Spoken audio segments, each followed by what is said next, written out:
Oh my goodness. Okay guys, I just pulled up to the park.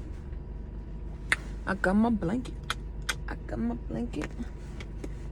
And I have my notebooks. Let's get this thing started. I have no idea how long I'm gonna be here. I'm just gonna kind of let time do its thing. I'm going to the same exact area that I was at yesterday, just because it's familiar grounds. And yeah, I need my water. Even though I should have brought more water, I did not. You know what? I said that anyway, that I want to keep like some water bottles in my car.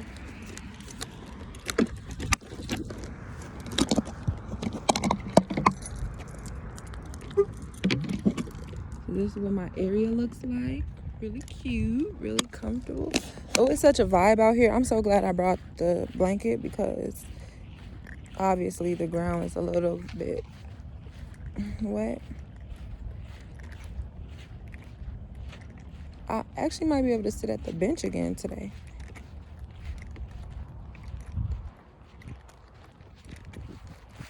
Which is cool with me too. Yes, I think I'm gonna sit at the bench.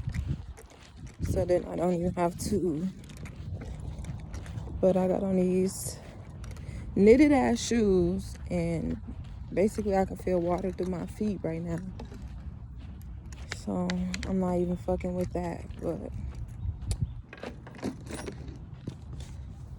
ooh, ooh, ooh, ooh.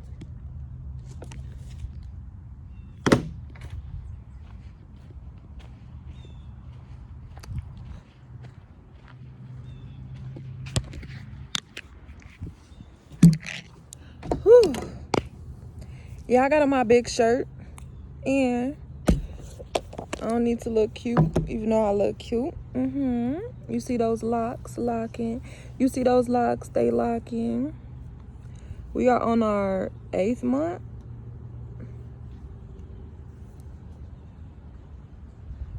Yes. Oh no. I'm 9 months. Yes. On the 7th, I will be 9 months locked. Yeah.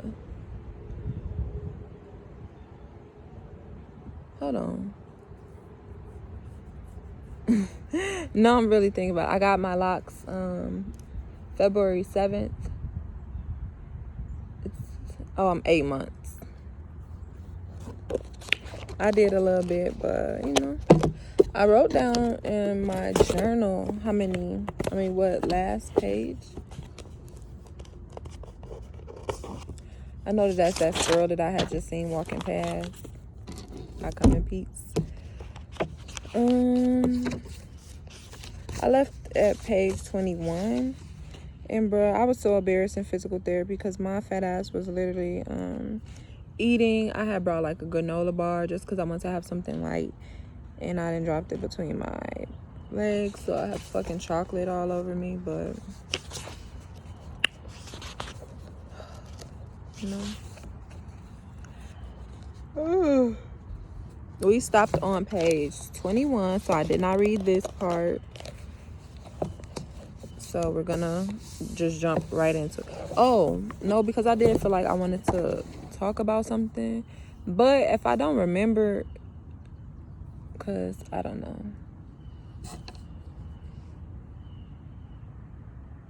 I guess I'm going to just jump right into reading because I knew on my way driving here, I knew that there were some things that I would like to talk about. I actually thought about like once I'm done reading and writing, then maybe I'll just walk the trail. You can hear all type of birds right now. Like it's still a couple people out here like or whatever. It's just calming. It feels really, really, really, really good outside. So I'm just here for that. Let's get into it though. We're going to start this with, it is important to ground yourself before and after. I think I read this already, but we'll read it again. It's important to ground yourself before and after using the shadow work journal. Here are a few ways to easily ground yourself. Simple recognition. Recognize common humanity. Remember that everyone experiences setbacks, failures, and moments of suffering. You are not alone, and your experience are a normal part of the human experience. Self-care. Engage in activities that bring you joy, relaxation, and a sense of well-being. This can include things like exercise, hobbies, spending time with loved ones, and get enough sleep. Affirmations. Using positive affirmations can help to reduce stress and increase feelings of well-being.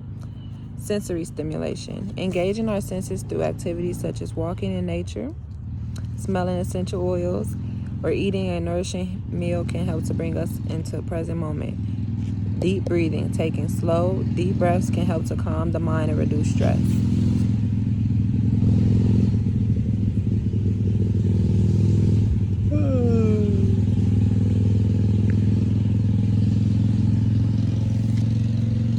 Okay, so we're on this page now where we're going to talk about how to spot our shadow self. Spotting your shadow self often begins with noticing your triggers, recognizing patterns in your behavior and life experience, and understanding your projections. Number 1, noticing your triggers. Triggers are emotional responses that are often intense and seemingly disproportionate to the situation at hand. They are indicators that a part of you, often a shadow aspect, feels threatened or hurt. When you're triggered, it can feel as if you're reacting automatically without a conscious choice. These triggers are valuable clues pointing towards your underlying unresolved issues or shadows. To spot your triggers, take a step back and objectively look at the situation that caused you to react intensely. Is there a common theme or factor? It could be a word, an action, a type of person, or even a place that repeatedly caused an emotional upheaval from you. In you. Recognizing patterns. Patterns are repetitive behaviors that may not serve you but seem hard to break free from. They often manifest in your relationship, choices, reactions, or habits. These patterns can be a sign of a shadow self that's trying to make its presence felt. I need to just apologize because it was just like this in my video yesterday. Like, y'all, I haven't read books in like a few months, maybe close to a year and stuff, like consistently. And I feel like because there's a camera in my face, I'm also nervous too. So please excuse me for my reading and just bear with me. Thank you. These patterns can be a sign of a shadow self that's trying to make its presence felt. Recognizing these patterns involves self-reflection. Consider the common threads in your past experience, relationships, and reactions. Are you repeatedly drawn to similar types of relationships or situations, only to experience the same outcomes? Do you often react in the same way, even when you wish you didn't? These repetitive patterns might indicate areas where shadow work can be beneficial. So I like to talk about the first page that we just read, with number 1 is noticing your triggers, and 2, recognizing your patterns.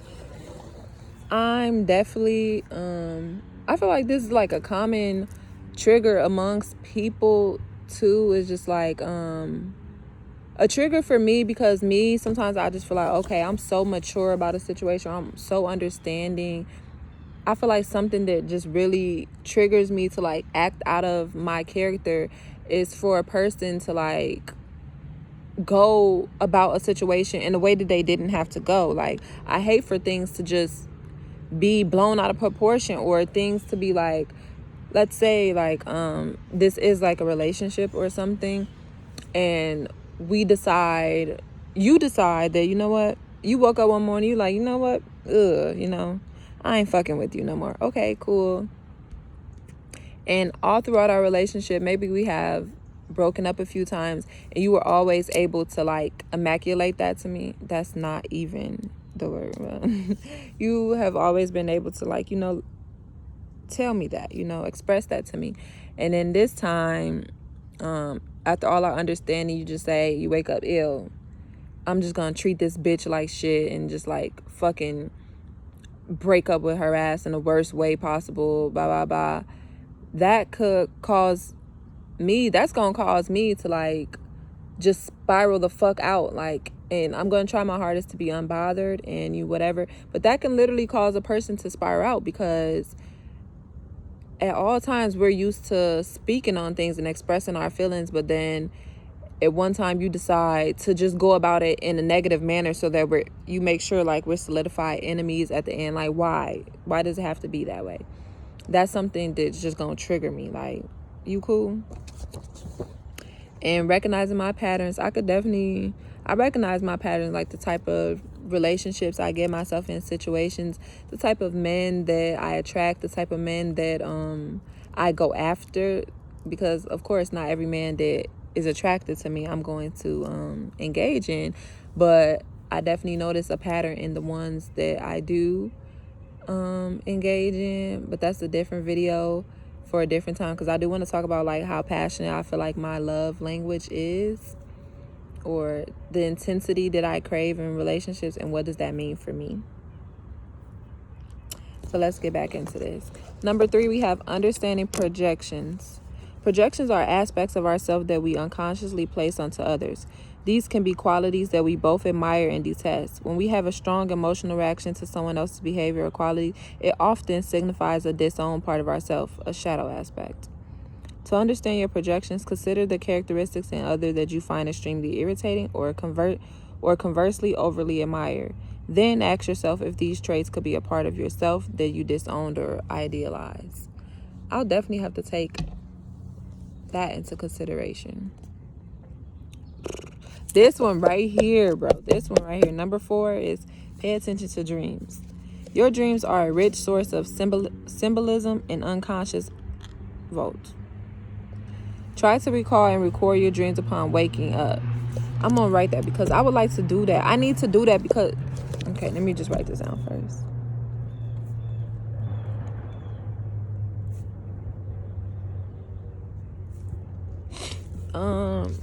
That's one thing that I would love to just get into. I think I just need to have my journal by the bed, and then when I wake up, instantly write down my dreams, because my dreams be so significant and they be so deep sometimes, all the time. Sometimes it's very, very rarely that I don't remember a dream, and it's just like my dreams always have some type of meaning to it, like, or sometimes, like, there's been plenty of times where I dreamed something and then the next day or whenever later, it could be a few hours later, that shit would come into fruition, like, and like my dream would have just helped me realize what was about to happen in my life. Like, I honestly remember this was in 2015.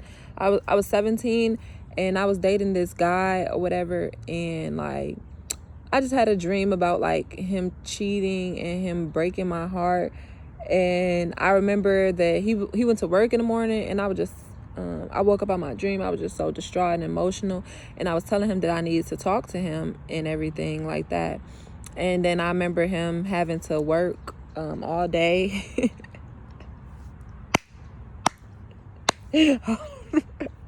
I remember him having to work all day, which caused me to have to, like, you know, wait to tell him. And then we met up later that day, and I ended up going through his phone. I know it's toxic, whatever. That's the old me. But I ended up going through his phone and getting my motherfucking heart broke. And it hurted so bad. But I just remember thinking back to that dream. Like, my dream showed me all of this. Like, am I cool? Oh, I don't know.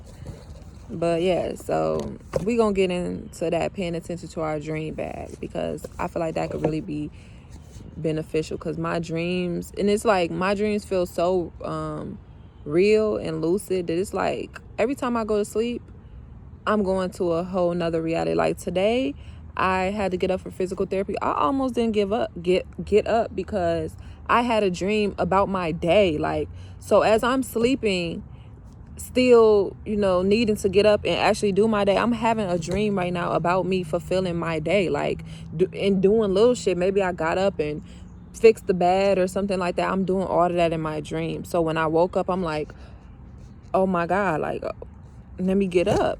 Let me really get up, because that shit, yeah. It says, Analyze the symbols, emotions, and theme present in your dreams. They can provide valuable insight into your shadow, fears, desires, and unexpressed part of yourself. Explore childhood and past experience. Reflect on your childhood, family dynamics, and significant life events. Identify any unresolved issues, traumas, or unmet needs that might have contributed to the development of your shadows. Exploring these experiences with compassion and curiosity can lead to profound healing and integration. Integrating your shadow self. Emotional freedom techniques, EFT tapping, is a powerful therapeutic tool that combines elements of cognitive therapy and acupressure. It can be a valuable method for integrating your shadow self, facilitating deep emotional healing by combining specific tapping sequences on meridian points with focus. It's just the way this book is focused. With focused attention to unresolved emotions and beliefs. EFT can help release energetic blockages, promote self-acceptance, and facilitate the integration of shadow aspect. In this guide, we will explore how to use EFT tapping as a means of integrating your shadow self and promoting holistic healing. Identify the shadow aspect you wish to integrate. Reflect on the emotion, beliefs, and memories that arise when you think about these aspects.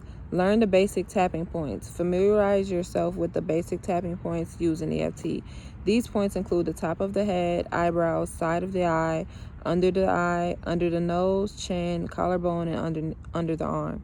Gently tap each point with 2 fingers while repeating a relevant statement or focus on the associated emotion.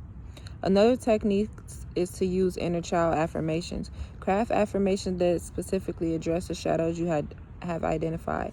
Affirmations should be positive, present tense statements that reflect self-acceptance, healing, and integration. Ongoing awareness is a powerful tool for integrating shadows and promoting personal growth. By becoming a butterfly net for your triggers and negative thoughts, you can actively engage in the process of identifying, understanding, and integrating your shadows. This practice cultivates self-awareness, empowers you to respond consciously, and opens the door to transformation and healing.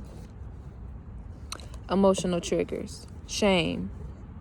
Shame is an intense emotion that arises when you believe there is something fundamentally wrong with who you are. It is a deeply painful and isolating experience that can stem from feeling unworthy, inadequate, or humiliated. Shame can manifest as a heavy burden that weighs us down, making us feel small and under-deserving of love and acceptance. It often arises from social expectations, past traumas, or internalized beliefs. Overcoming shame requires compassion, self-acceptance, and a recognition of our inherent worthiness as human beings. Guilt. Guilt arises when we believe we have done something wrong or violated our own moral code. It's a form of self-blame mixed with a sense of regret. What the hell? Guilt can be a constructive emotion because it reviews your values and helps you learn from mistakes. It signals a need for accountability and encourages us to make amends or change our behavior. Anger. Anger is a powerful and complex emotion that spurs in response to perceived threats, injustice, or frustration. It can range from mild to intense and can manifest as physical and emotional response. Anger is a natural and valid emotion that reveals a need for change or boundaries. Uncontrolled or excessive anger can lead to destructive behavior or harm to others or oneself. Sadness. Sadness is a deep and poignant emotion that arises in response to loss, disappointment, or unfulfilled desires. Sadness can be triggered by a variety of experiences, such as the loss of a loved one, the end of a relationship, or unmet expectation. It is a natural and necessary part of the human experience. With all of these emotions, I do want to just say that last sentence, what they're saying, like, it is a natural and necessary part of the emotion. That's why of the human experience. That's where I'm at with just anything that I feel. I'm allowing myself to feel it. Like, so let's say I'm angry as fuck. I'm not sitting there not trying to calm myself down because I just need to feel it or whatever. But I am taking the time to understand my emotions, my feelings, or why do I feel this way? What caused me to feel this way? How do I move away from feeling this way? When I feel an emotion, I'm more so trying to understand it than I am trying to put it in a negative connotation and just like, you know, push it off. That's where I'm at in life, and I feel like it's really, really, really needed to understand yourself. Embarrassment. This emotion stems from feeling self-conscious, awkward, or humiliated. I'm sorry. Humiliated in social situations. It often happens when you think you have violated social norms. Ongoing embarrassment can lead to feeling shame and a desire to hide. Jealousy is a cover-up emotion. It masks itself as anger or judgment when underneath is sadness and dissatisfaction of self. It can lead you to compare yourself to others and protect what you have. Regret occurs when you feel sadness over past actions or decisions. The truth is that most people regret what they did not do more than they regret what they did do. Fear is a primal and powerful emotion that arises in responses to perceived threats or danger. It's triggered a domino of psychological and emotional responses to keep you safe. Fear can serve as a protective mechanism, but irrational fear can limit our experience and growth. Overcoming fear involves understanding its root causes, challenging irrational beliefs, and gradually exposing yourself to fear situation in a safe and supportive manner.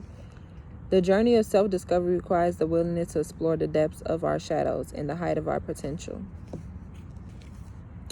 The process of integrating shadows is akin to alchemy, an inner transmutation where we turn our wounds into wisdom, our fears into courage, and our limitation into boundless potential. The Shadow Work Journal. Unless we do conscious work on it, the shadow is almost always projected. That is, it is neatly laid on someone or something else, so we do not have to take responsibility for it. Robert Johnson.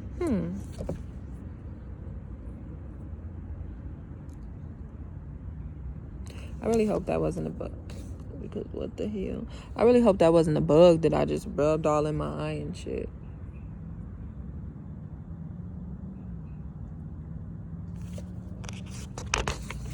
Still seeing a little blurry, but it's okay. Unconscious. Habits plus patterns, emotions, protection, controls bodily functions, belief, desires, blaming, denying, lying, attachment to things, thoughts, feeling. That's your unconscious. Your conscious is logic, filter, analytical, movement, decision-making, short-term memory, willpower, critical thinking. Yay! I think we're on to the activities. It says shadow work activities, inner child affirmations. I need to write all of this down, so give me a moment. Inner child affirmations. Gratitude list.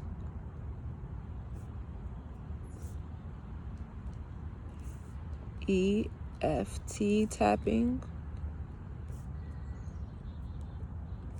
Breath work.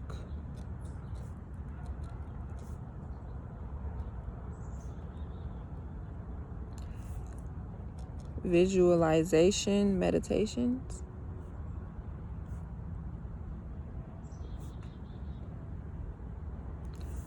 Wound mapping.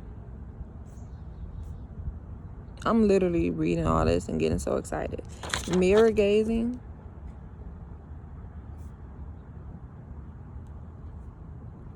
Fill in the blanks.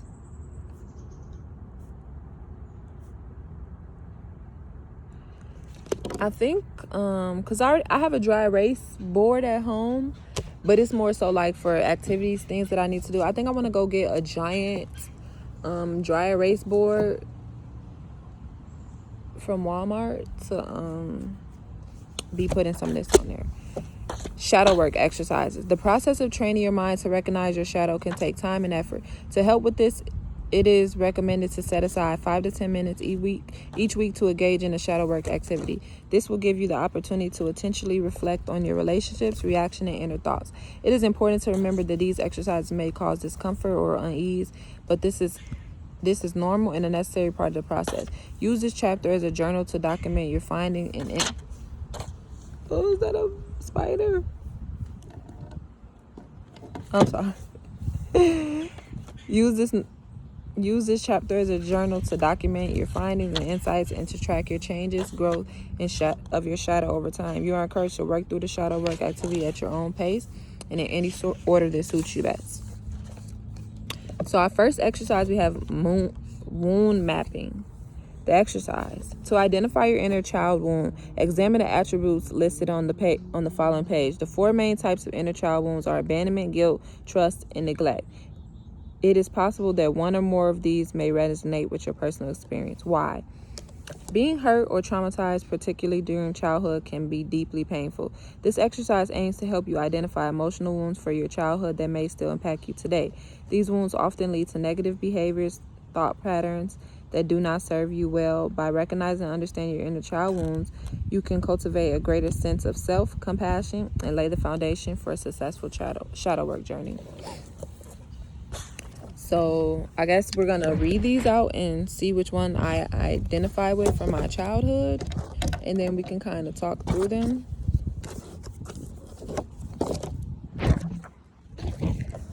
We have our abandonment wound. First we said, so first they have feels left out. Maybe in my childhood, I definitely felt left out because I don't know, like it just always felt like I was different. So maybe I wasn't okay, so yeah, I felt different. So it's just like a lot of things I didn't blend in with. So a lot of times I wasn't the first pick to, have this, but then that wouldn't even be true. I feel like I didn't really go through like the feelings of left out because I always knew I was different. So I kind of like separated myself all to begin with. When it would come to like family events and like seeing everybody vibing and everything, like, and showing their love and emotion, maybe that's something that I feel left out on because it's just like I didn't know how to feel the way that other people felt or express my feelings the way that other people felt. Fears of being left. Yes. In my childhood, I definitely was a clingy person, and I clinged on to, once I felt like you were my person, you were my person. Hates being alone. Yes. In my younger days, I definitely hated being alone. Codependent, yes. Threatens to leave. Normally attracts emotionally unavailable people. What? Bro, those are my favorite fucking people. And then I had like this analogy that I broke down on why you go after emotionally available people. And I kind of related to like, good girls and hood guys. So you know how it is where they say like, oh, good girls love a hood nigga or whatever. And it really has a lot to do with like, okay, if this man, let's say he's a driller, killer, drug dealer, whatever, blah, blah, blah.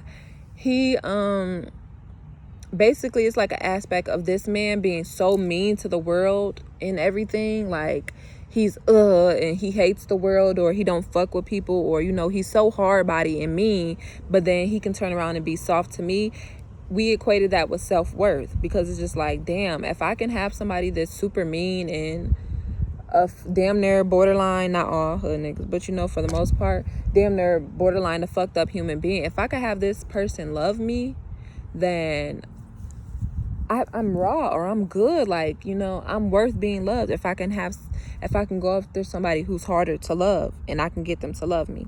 It's the same thing with emotionally unavailable people. Like, if I can enter this relationship seeing damn well that you are all over the place with your emotions, or you're emotionally unavailable, if I can go into that relationship and I can work my magic and I can get you to love me, then I'm worth loving. Like, you can equate that to your worth, and it's just, it don't be given. It don't be freaking given at all. Guilt wound. Feel sorry or bad. I have a guilt wound so fucking bad, and here I am at the age of 25, literally grasping for air, trying to not feel this way because I am so used to just being there for everybody, financially, emotionally, just every aspect. And here I am trying to be there for myself and put all that attention for myself right now, because I just really genuinely understand that I gotta need me before you can need me. Because if I don't, you can't have me if I can't pull up my full self, because like that, it just doesn't make sense. And we're trained to like just give all of us until there's nothing left and just be okay with it. But then we struggle and we're just fucked up at the end of the day. That's not how it's supposed to work. When you give, you're still supposed to be whole. Like, you can't even genuinely give if you're not whole. And that's just where I'm at. But also with me feeling like that, I just be feeling so guilty for like trying to put myself first. It sucks.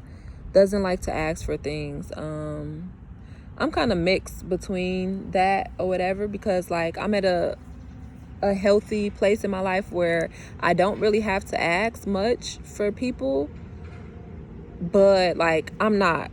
In my past, I was super afraid. Like in my childhood, of course, I was super afraid to ask people for things, and no matter what it was, even down to my relationship, of course. But now I'm not afraid to ask you a fuck thing. Like, I'm not afraid to voice like what I want from the relationship, what I want from the friendship, what I want from this and this or whatever. You gotta take it or leave it. It just is what it is. Uses guilt to manipulate. I can see that. I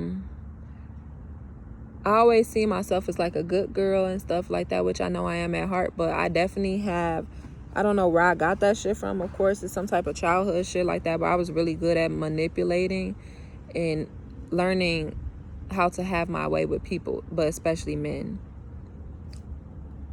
Is afraid to set boundaries. Is afraid as fuck. Like I said again, here I am at this big ass age of 25, and I'm just now stepping into my setting boundaries bag, which I'm doing so good at. But it's just like, it's so crazy that it takes for now, you know. I'm just now learning how to create boundaries because I don't know, I'll say I be on and off. Like I think I spoke about that in one of my other videos, where I say like I do have times where it's just like, I've had times looking back where like I didn't play with nobody. Like it wasn't nothing gonna slip and slide. Like, you know, I was speaking on everything. Like I was letting you know what I'm okay with, what I'm not okay with, what I'm doing, what I'm not doing. And then there's be times where I just let a motherfucker walk all over me, or let a situation walk all over me or whatever, and don't really, you know, speak up about it. Now, no, not at all. We're not doing that. But like I say, I still struggle to a certain extent. I just want to get so powerful into my bag where I'm at the place and stage where I'm not doing nothing, literally not nothing that I don't want to do. I'm at 32 minutes right now, so I'm gonna close this video, and I'm just gonna make this a part 2, because I'm literally about to close it off and start recording again, because I don't want my YouTube video to be too long, just because, like, yeah. So see y'all.